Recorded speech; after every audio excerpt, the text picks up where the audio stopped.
What's up, YouTube world? This is Chris rapping on the other guy's channel right now. I just got finished with this Bujin deck.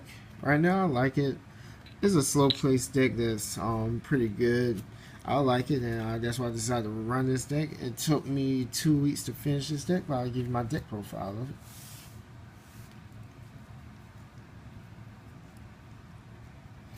Right now, I'm like 5-3 with this deck, but here we go. You already know the main card of the deck. I run 3. Yes, 3 models. I don't need to explain this card. If you're part of Yu-Gi-Oh world, you should know about your model. He's the searcher of the deck or ditcher.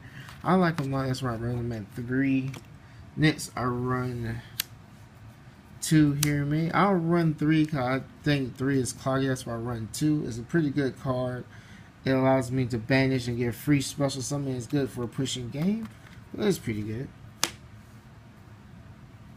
Next is the last of the Beast Warriors. I want to run Mikasuchi and 1 Arasuda. These cards are pretty good. He's good when you banish a Bujin. When you banish a Bujin, you can automatically special summon him, and he's pretty good. Mikasuchi is pretty good when your model gets destroyed. He's 1900, so when you get Tinky on the field, he's at 2000. And it's pretty good to get your monster reincarnation out, because when you add a Bujin card to your hand because of other Bujin cards that fit, you can add a monster reincarnation. Next, for the Bujini monsters, I have 3 Cranes. Crane's pretty good. It's like a free honest, except that you don't gain your opponent's monster's attack. But it's pretty good because it will double your Beast Warrior's attack. It's pretty good. It helps you out during battle phase to give him the extra damage.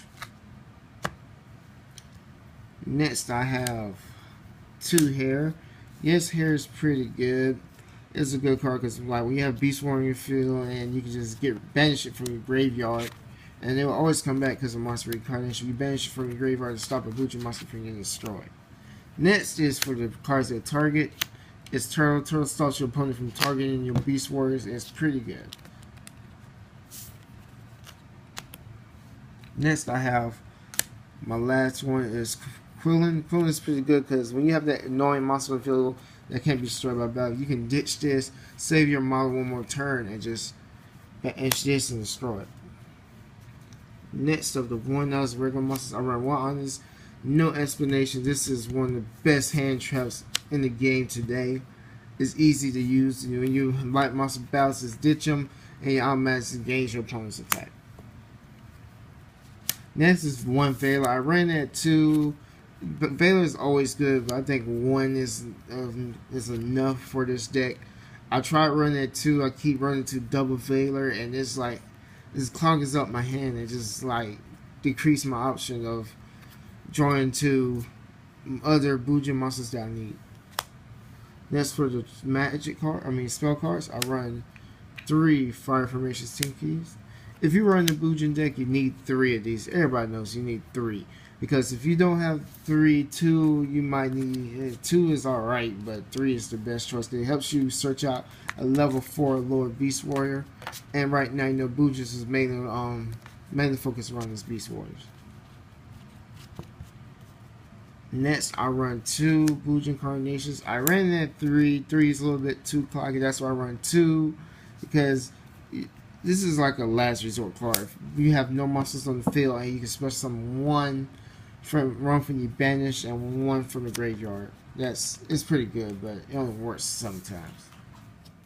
Next is the helmet of the deck. Is 2 Kaiser Coliseums. Kaiser Coliseum is good because you can just have 1 Yamato on the field. Some of this, you pretty much lock your opponent down. Most decks these days, you need 2 monsters on the field to do a play. With Bujins, you just need 1 to wreck your opponent, and that's why I run 2 of them.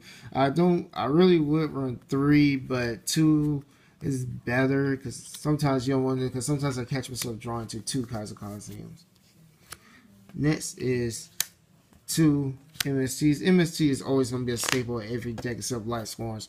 This is pretty good because you need to draw this MST when you have like a skill drain on the field, and it just messes you up. Next is Pot of Duality. I run 2 Pot of Dualities because 3, I don't like 3 in this deck, but 2 is pretty good because you might need to get there your model. You don't have your model in hand. You draw this, boom, you got yourself set. It's a gamble, but hey, who you don't most likely need. You don't need to a special summon in the Bujin deck. This is the one that's around one Book of Moon and one Dark Hole. Dark Hole is always gonna be good. Especially with pillaging monsters coming out, you need Dark Hole. Next is 2 Dimension Prison. This card is good because Mirror Force is good, but this banishes your opponent's monster that attacks. And these days, you need to banish a card to stop it from coming back. In most decks, you can bring the monster right back. And I'm like, you get annoyed, so you just run 2 of these. Next is Trap Stun.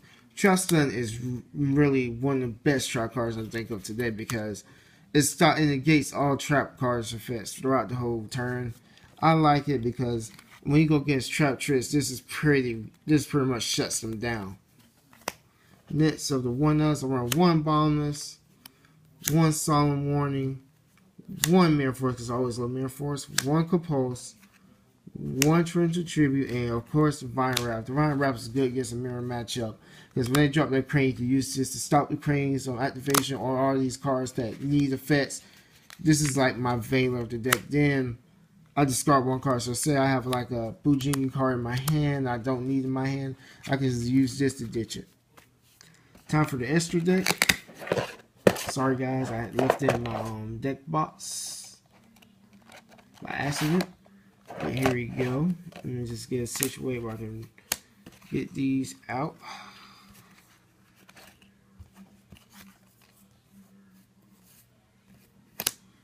Okay, of course you're gonna run this. You're gonna run 3 Susanoo. Because you need it. It's a good test all your opponent's monsters. And it's pretty good to push against, especially if you have Honest Hand. I've seen Jeff Jones use it and use the Honest. It helps out very well. And it's like one of the best seed monsters. Next, I run 1 Kakasuchi. Tatsuki Omi. I run 1 of him. Of course, this card is best for pushing for game. This right here is Gaga Cowboy. Because he's good when your opponent has 800, then he's going to live that turn. You can special on 1 more monster and just see them boom, man. Right now, I love this card. This card helped me win a lot of matches. It's Back Shovel Corn. Back Shovel Corn gives your opponent, it takes away 1,000 life points from your opponent. Then it doesn't destroy. It sends that card to the graveyard. So all these cards that say if it's destroyed by battle, it gets to come back or you get special something else. Back Shovel Corn is good except against the Abyss monsters, Burning Abyss, but it's pretty good against other decks. And other cards I would recommend run extra. I would sometimes mention as my my extra deck. Right now I don't have all of it with me, but the number 1 is a Rhapsody, 1-1 Sonar Arc. But everything else is pretty good about this deck. I like this deck. Give me your comments on what you will add to the deck. But thanks for watching this video and please subscribe and see y'all next time.